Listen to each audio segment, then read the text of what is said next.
আসসালামু আলাইকুম রহমতুল্লাহি ওয়া বারাকাতুহু। আমি এখন বর্তমান যে আলোচনাটা করব সেটা মুসা আলাইহিস সালামের একটা ঘটনা। মুসা আলাইহিস সালামের জীবনের অনেক ঘটনাই আছে, তার মধ্যে এটা একটি ঘটনা। এই ঘটনার মধ্য দিয়ে প্রমাণিত হবে যে আল্লাহ যে আমাদেরকে ক্ষমা করবেন। আপনি যত বড় পাপ করেন, কিন্তু আপনি যদি আসলেও আপনি মন থেকে এবং আল্লাহকে ভালোবেসে, আল্লাহ রাসূলকে ভালোবেসে যদি ক্ষমা প্রার্থনা করেন, তাহলে জেনে রাখবেন আপনার এক ফোঁটা চোখের পানি মাটিতে পড়ার পূর্বে আল্লাহ আপনাকে ক্ষমা করবে। এর অনেক নজির আল্লাহ দুনিয়াতে রেখেছেন। কারণ মুসা আলাইহিস সালামের আমলে একজন খুব খারাপ ব্যক্তি ছিল। উনি মদ খেতেন, নেশা করতেন এবং সবসময় নারী ঘটিত কেলেঙ্কারিতে লেগে থাকতেন।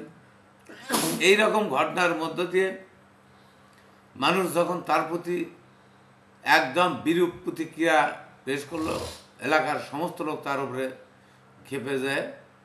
এক সময় তাকে এলাকা থেকে বের করে দিল। এক সময় এলাকা থেকে বের করে দেওয়ার পর ওনার কোথাও আশ্রয় নেয়, চলে গেলেন জঙ্গলে। জঙ্গলে যাওয়ার পর উনি নিঃসঙ্গ জঙ্গলে কিভাবে বাস করে? জঙ্গলে কি কোনো মানুষ বাস করতে পারে? তাই উনি জঙ্গলে যাওয়ার পর যে অবস্থায় হোক আল্লাহর কাছে উনি অনুশোচনার আগুনে প্রার্থনা করা শুরু করছেন এবং আল্লাহ তাকে ক্ষমা করে দিয়েছেন। উনি জঙ্গলেই মৃত্যুবরণ করছেন। আল্লাহ মুসা আলাইহিস সালামকে বলল, এ মুসা, তোমার কওমকে নিয়ে তুমি যাও, জঙ্গলে একটা লাশ পড়ে আছে, তুমি তাকে দাফন করো। মুসা আলাইহিস সালাম তার লোকজন নিয়ে জঙ্গলে প্রবেশ করলেন এবং জঙ্গলে যায় খুঁজে লাশের কাছে যায়, দেখে ওই লাশটায় ওই ব্যক্তি, যে ব্যক্তিকে এলাকার লোকজন খারাপের কারণে এলাকা ছাড়া করছে, এলাকার থেকে বের করে দিয়েছে। তখন মুসা আলাইহিস সালাম বলল, আল্লাহ, এই লোককে তুমি কি আমাকে এমনি পরীক্ষা করার জন্য না উপহাস করার জন্য আমাকে এখানে পাঠালে? কারণ এই লোক খারাপের কারণে এলাকার লোকজন এক তো গ্রাম ছাড়া করছে, গ্রাম থেকে বের করে দিয়েছে। আল্লাহ রাগান্বিত মুসাকে বললে, হে মুসা, তুমি কি বিচারক না আমি বিচারক? কারণ তুমি কি জানো আমি তোমাকে হুকুম করছি, তুমি সে কাজ করবা। তুমি কেন জানতে চাও? কারণ তোমরা যখন ওকে গ্রাম থেকে বাইর করে দিছো, ওই যখন জঙ্গলে নিঃসঙ্গ একা হয়ে গেছে, তখন ওর অনুশোচনা ফিরছে, অনুশোচনার আগুনে দগ্ধ হয়ে ওই আমার কাছে প্রার্থনা করছে।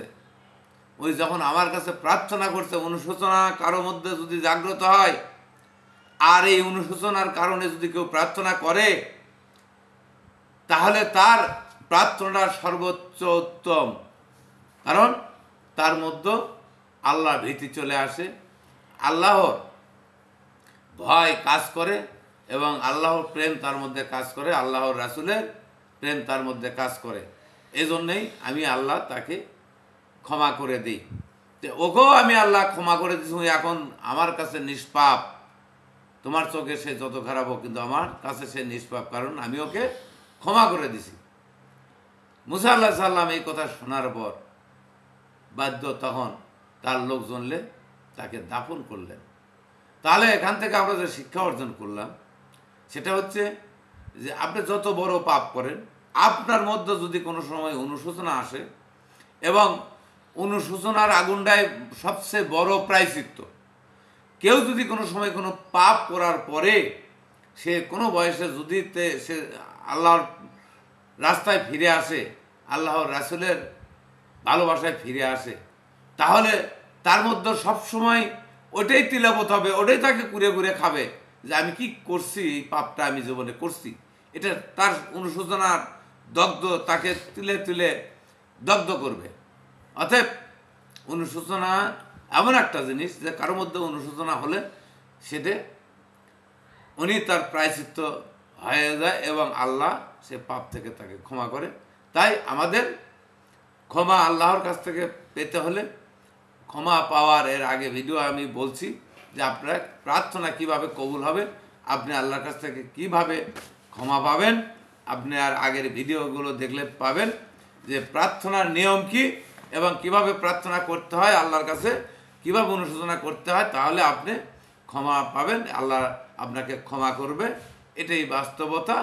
এই ভিডিও আমি এই পর্যন্ত শেষ করছি এবং আপনাদের কাছে অনুরোধ রইল, আপনারা যদি আমাকে ভিডিও বানানোতে সাহায্য করেন, যদি অনুপ্রাণিত করেন, তাহলে অবশ্যই আমার চ্যানেলটি সাবস্ক্রাইব করবেন।